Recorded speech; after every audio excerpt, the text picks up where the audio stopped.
rencana akan ditetapkannya wajib Cililin sebagai warisan budaya tak benda oleh Kementerian Pendidikan dan Kebudayaan Republik Indonesia. Saya Opa Mustafa, Kecamatan Cililin, Kabupaten Bandung Barat. Saya Teddy Kusniyadi, Ketua Visi Kecamatan Cililin.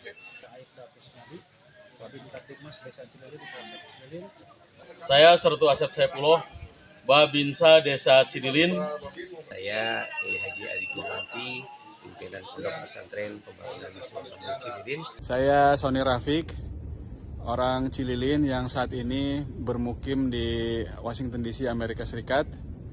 Dengan sepenuh hati, saya sangat mendukung dengan rencana akan ditetapkannya wajib Cililin sebagai warisan budaya tak benda oleh Kementerian Pendidikan dan Kebudayaan Republik Indonesia, dan semoga akan menimbulkan peningkatan perekonomian masyarakat dan juga multiplier efek dengan ditetapkannya wajib sebagai warisan budaya tak benda.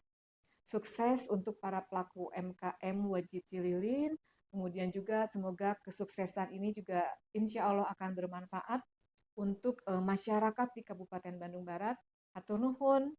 Billahi taufiq wal hidayah. Wassalamualaikum warahmatullahi wabarakatuh. Satu frekuensi.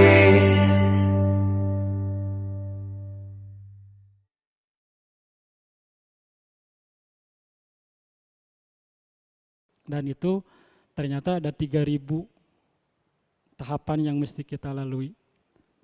Banyak Ternyata. wow. Yang satunya adalah membaca. Kalau sekarang mungkin kepo ya. Kepo melihat apa yang terjadi di beranda kita, di beranda sosial media kita. Nah, dari kepo yang kedua, ketiga, keempat, kelima sampai ke 3.000 tetap balik lagi membaca dan kepo. Iya. Berarti ketahuan sekarang ya.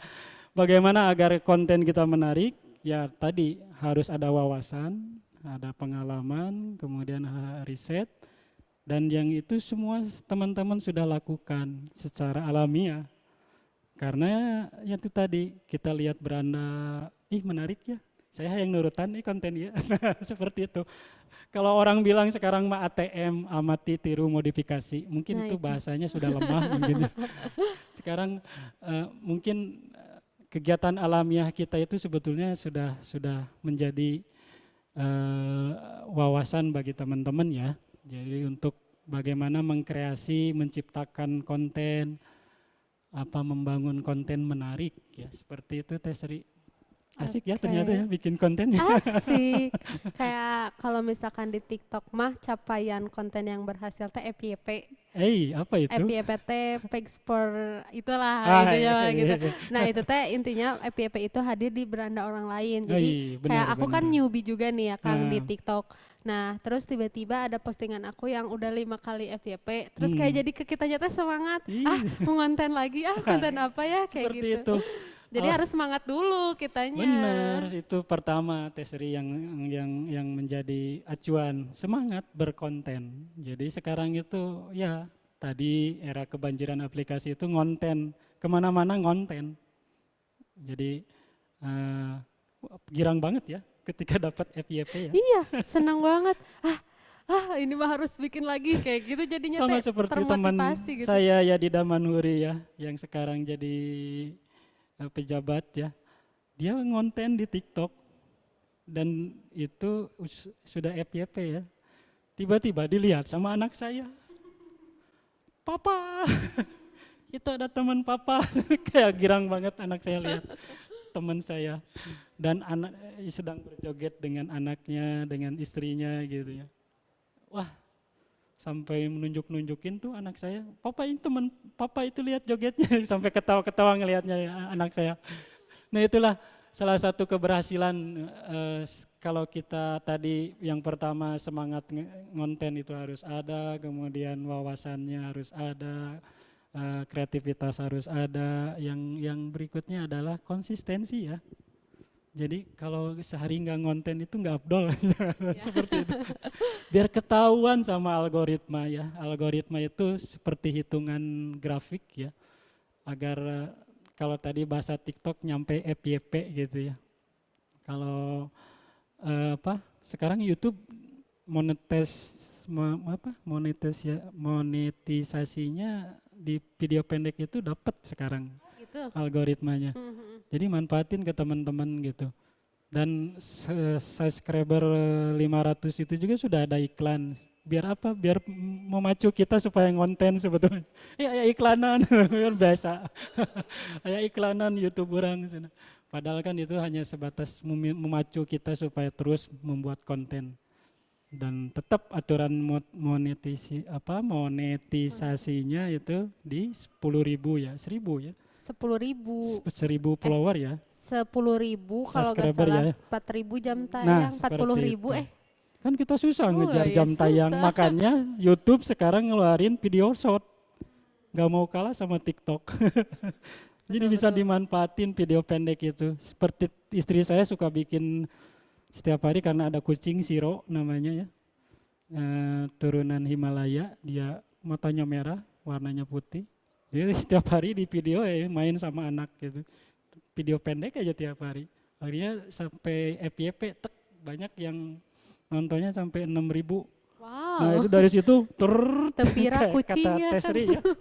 Kata Tesri kalau udah nyampe FYP banyak orang yang nonton. Nah, gitu. Seperti itu asiknya bagaimana kita ngonten di era digital ini.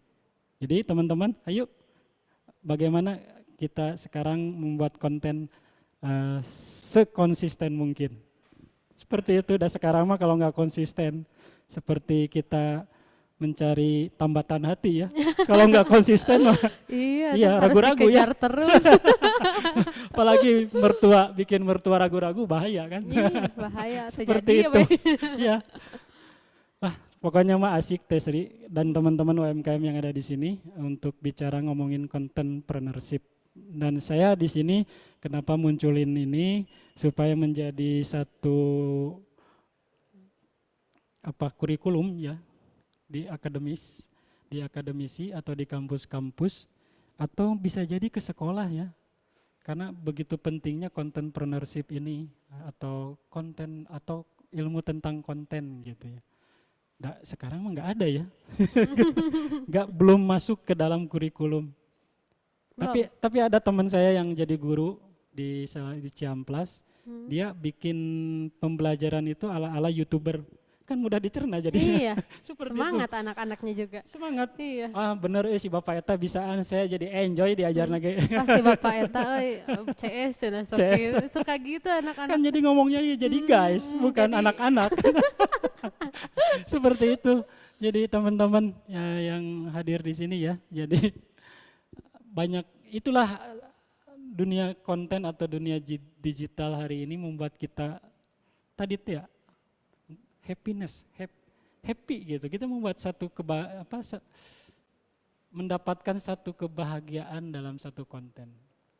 Karena yang bikin konten adalah tujuannya walaupun gak ada niat tapi begitu otomatisnya gitu ya alamiah. Tapi ada niat, ini saya ingin ngasih tahu ke orang dan orang supaya terhibur misalkan seperti itu. Nah, itu tadi kalau baik dan buruknya sekarang tergantung karena internet itu seperti koin tadi kan, ada baik ada buruk. Kalau kita menghadirkan konten yang baik, definisi happiness-nya kan berbeda-beda. Ya. Jadi sekarang itu era multitafsir kan, buat di era digital ini. Seperti itu. Kebahagiaan Tesri dengan kebahagiaan saya kan berbeda. Berbeda. Iya. Tolak ukurnya beda. Iya, teman-teman bikin produk yang UMKM juga beda happiness-nya gitu ya. Ketika bikin konten ya, bukan secara tujuan hidup gitu ya, secara konten gitu. Nah itu, jadi keterimanya pun beda-beda karena tadi definisinya kan beda-beda. Ya. Happiness itu. Jadi itu menguburkan semua di dalam era digital ini. Kita nggak bisa menghakimi satu orang, wah si eta mah, nggak bisa. Kalau di dalam era digital ini nggak bisa menghakimi, kecuali netizen kita ya, warga kita yang Indonesia, menghujatnya pandai gitu. Ya, sehingga terkenal di dunia internasional ya. Kedua ya, netizen tertidak sopan Tahu katanya. juga Teh Sri ya. Weh. Iya, itu seperti itu. Karena di dalam era digital ini kita nggak bisa menilai baik dan buruk. Dan itu tergantung ke teman-teman sekalian. Menerimanya bagaimana, kemudian memahaminya, menyikapinya seperti apa. Itu ya. Ya. Sangat-sangat sealamiah mungkin, tapi saya ajak sealamiah mungkin itu supaya menjadi satu kebudayaan yang bisa dipraktikkan oleh teman-teman semua yang hadir di sini. Kalau udah menjadi kebudayaan kan bisa dipakai nih, ilmunya apa aja sih sebetulnya. Ya nanti kalau sudah jadi kurikulum di akademisi baru tahu ilmunya apa. Ini mah hanya berbagi pengalaman, mudah-mudahan nanti jadi satu kurikulum baru di kampus-kampus dan sekolah-sekolah. Iya, betul, Seperti itu ya, amin. biar kita ngonten tiap hari. Ya, sepakat Kang, dan lagi pula arsip terbaik itu sekarang di digital gitu ya. Kayak Banyak misalkan, ruangan ya. misalkan kita mengabadikan momen, kayak misalkan dicetak fotonya tiba-tiba burem atau apa gitu. Tapi kan kalau misalkan kita diupdate itu diarsip kan. Bahkan aku ngelihat kenangan berapa tahun yang lalu di Instagram masih ada gitu. Jadi ya kita mengarsip dan penting banget gitu, konten tuh penting banget mau tidak mau gitu. Ya, dulu Facebook merubah cara berkomunikasi kita, tapi TikTok bagaimana merubah gestur kita supaya kita lebih rileks dan membuat orang tertawa. Banyak yang viral-viral di TikTok mendapat rezeki ya dari kontennya. Terus hingga muncul istilah ikoy-ikoyan gitu. Ikoy-ikoyan, berbagi ternyata. Ikoy-ikoyan itu luar padahal biasa. namun eta ikoy-ikoyan di sini. Jeung naon ieu budak jejol yang jadi YouTuber. Pan teu ngarti zaman urang mah. Giveaway. Tapi sekarang kita dituntut semua, baik dari semua kalangan, nggak hanya kita kan. Orang tua pun sekarang karena saking dekatnya ya setiap hari kita menggandrungi itu semua, tiba-tiba diakrabi dengan istilah-istilah ikoy-ikoyan, YouTuber, TikToker gitu. Banyak apalagi gamers kan sekarang. Jadi kita nggak bisa apa ya istilahnya. Gak bisa menutup diri, dunia internet mah begini begitu. Kan sekarang mah kembali lagi kepada teman-teman mau memanfaatkan peluang di bagian mananya di era kebanjiran aplikasi ini.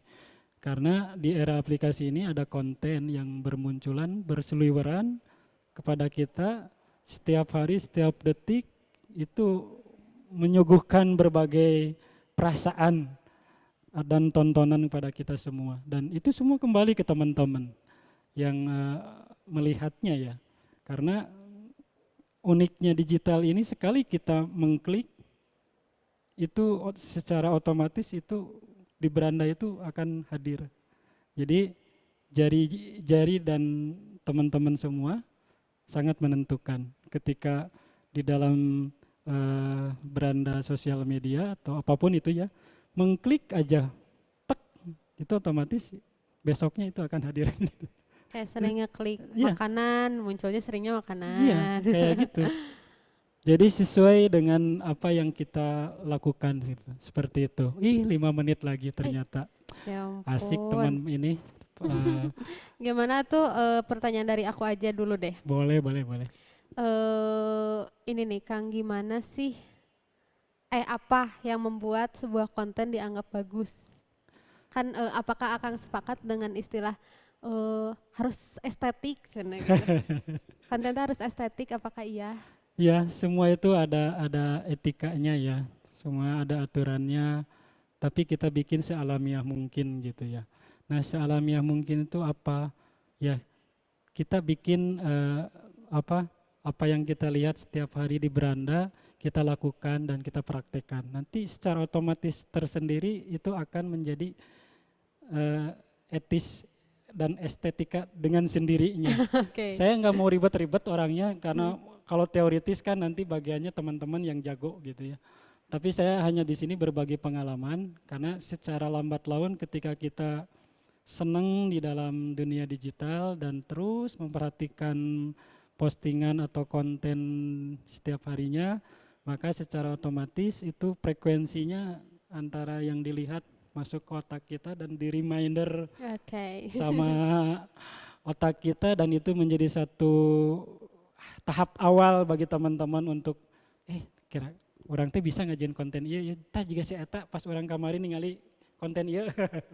Nah dari semuanya berawal dari kita melihat apa yang terjadi di beranda sosial kita, dan akhirnya kita mempunyai konten tersendiri seperti itu, yang estetis dan etis ya, estetikanya tinggi seperti itu. Seperti itu Teh Sri. Aduh, mudah-mudahan ini bermanfaat ya. Masih ada waktu buat ada yang bertanya nggak Kang? Boleh. Kang operator di kolom komentar ada yang bertanya? Banyak. Atau ada kawan-kawan yang bertanya, boleh on mic gak? Halo, Bapak Ibu Akang Teteh, para pengusaha hebat. Tadi ada kali dari munculin. Iya, coba nah, ada yang raise hand. Siapa yang ingin bertanya boleh langsung ke Kang Ridwan. Gak ada yang ingin bertanya. Alhamdulillah, kalau misalkan ada menyusul boleh langsung ke media sosialnya. Cililin Channel ya Kang, atau Cililin Channel IG atau Akang Ridwan di Instagram. Boleh langsung di follow aja kawan-kawan. Kayak karena waktunya udah mau habis. Terima kasih Akang. Kita jadi melek akan digital, kita jadi tahu pentingnya konten, belajar bareng, betul. Dan kita juga jangan keliru ya, jangan dulu mikirin digitalnya seperti apa, tapi harus kontennya dulu gitu. Kita juga harus pahami algoritma, dan mungkin ternyata ada juga loh Kang jam-jam yang harus FYP. Itu kayak harus diperhatikan waktu posting ya. Momen. Kita kejar momen. Time. Kalau orang pertelevisian bilang. Dan aku setuju sekali dengan istilah kebanjiran aplikasi. Iya, benar. Itu keren banget sih. Bukan hanya banjir bandang yang terjadi di Bogor ya. Sekarang kita berada dalam kebanjiran itu. Ya, itu adalah buah dari teknologi ya, buah dari globalisasi, dan bagaimana kita bisa memanfaatkannya dengan baik tentunya ya Kang ya. Terima kasih banyak ilmunya. Sama-sama Teh Sri. Ya ampun, sukses terus buat Human Development amin, terima kasih. Sama Koenko. Di sini saya hanya belajar sharing aja bersama-sama. Nggak ada menghakimi, nggak ada yang pinter itu nanti ada orangnya, karena kan kalau ngomongin itu ribet banget. Saya hanya pengalaman aja bersama-sama dan disampaikan pengalaman saya yang saat ini sedang dilakukan. Seperti itu. Mudah-mudahan bermanfaat buat teman-teman. Amin. Insya Allah bermanfaat ya. Terima kasih sekali lagi. Salam sehat selalu Kang Ridwan. Alhamdulillah. Amin. Ya Rabbal Alamin. Dan semua teman-teman juga ya. Amin. Ayo sehat ya. Kita say goodbye Kang. Dadah. Kita sampai jumpa di sesi selanjutnya. Cerita menarik yang akan datang. Oke.